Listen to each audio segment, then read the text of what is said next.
টাঙ্গাইলের মধুপুরে পরিত্যক্ত একটি গর্তে পড়ে যাওয়া ছাগলের বাচ্চা উদ্ধার করতে গিয়ে বাবা ছেলে সহ 4 জনের মর্মান্তিক মৃত্যু হয়েছে। একে একে গর্তে নামলেও জীবিত ফিরে আসেননি কেউই। ফায়ার সার্ভিসের ধারণা, গর্তের ভেতরে অক্সিজেনের ঘাটতি কিংবা বিষাক্ত গ্যাসের কারণেই প্রাণ গেছে তাদের।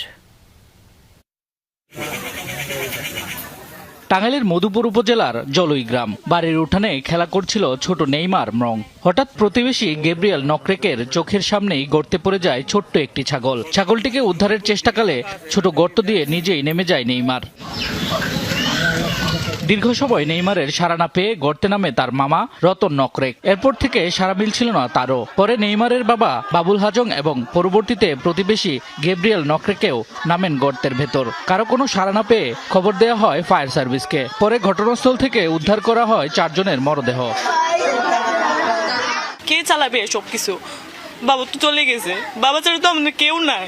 খুবই দুঃখজনক, মর্মান্তিক একবারে দুর্ঘটনা। এটা মেনে নেওয়া যায় না। উদ্ধার করার জন্য যখন গেছে তখন একে একে মারা গেল 4 জন। একটা ছাগলকে বাঁচাইতে গিয়ে 4 জন মৃত্যুবরণ করলো, এটা দুঃখজনক না?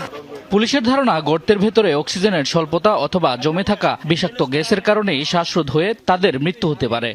ফায়ার সার্ভিস যায়, এই 4 জনের মৃতদেহ উদ্ধার করে। তারপরে আমরা দেখতে পাই সেখানে, পরে আমরা জানতে পারি যে তারা সেখানে পড়ে গ্যাস খেয়ে তারা মৃত্যুবরণ করে। ওরা আমরা লাশের শ্রোতার প্রতি প্রস্তুত করে আমাদের লাশের বিষয়ে আমরা আইনগত ব্যবস্থা পক্ষে দিই। ঘটনার পর এলাকায় শোকের ছায়া নেমে এসেছে। পুলিশ ঘটনাস্থল পরিদর্শন করে এবং নিহতদের আগামীকাল সকাল 10টায় খ্রিস্টান ধর্ম রীতি অনুযায়ী দাফন করা হবে। শামস তাবরিজ উচ্ছ্বাস, যমুনা নিউজ।